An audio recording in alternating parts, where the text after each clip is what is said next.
Welcome to the Windows Computer and Technology channel. And one of the biggest problems of the browser market, of course, is that there's a dominance of Google Chrome that is just incredible. And that dominance of Chrome is such that no other browsers are gaining anything.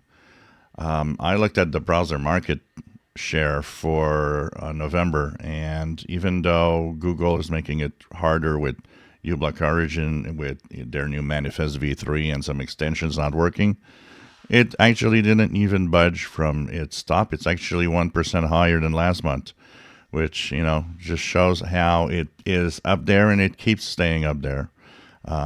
It has to do a lot with people don't like change and just don't care.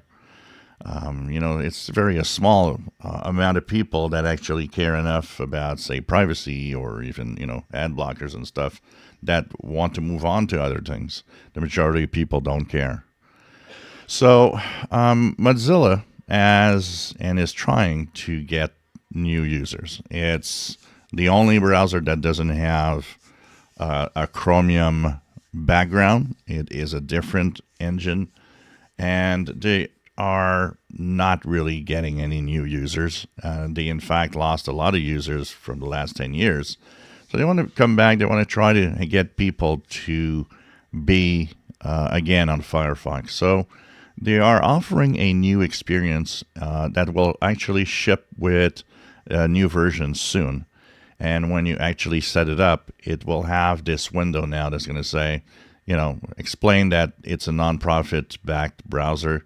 And they are trying to stop companies from secretly following you around the web. And so they're going to have this page that's going to say you can pin Firefox to the taskbar. You can set Firefox as a default browser and import from previous browser, and then save and continue. And this is a way to try to have people use Firefox in the easiest way possible, even if you use another browser.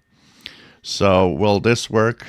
First of all, the biggest problem here is that this page is very beautiful, but you got to get people to download Firefox, and that doesn't fix that problem. So I don't see this changing much of anything. But, if they could find a way that people understand Firefox exists and that you could move to this if you want. And of course, a lot of you have your favorite browsers, but in this case, Firefox is trying to work hard to get some users back. But it's not very successful. The only browser that did get a little bit of momentum is Edge, and it's really, really far. It's only 13%, but Edge is still twice as popular as Firefox. So this is going to be an ongoing battle, and I think it's going to be very hard to get people to use Firefox, but hopefully maybe their efforts are going to be worth it and they are going to gain new users. If you enjoy my videos, please subscribe, give us thumbs up. Thank you for watching.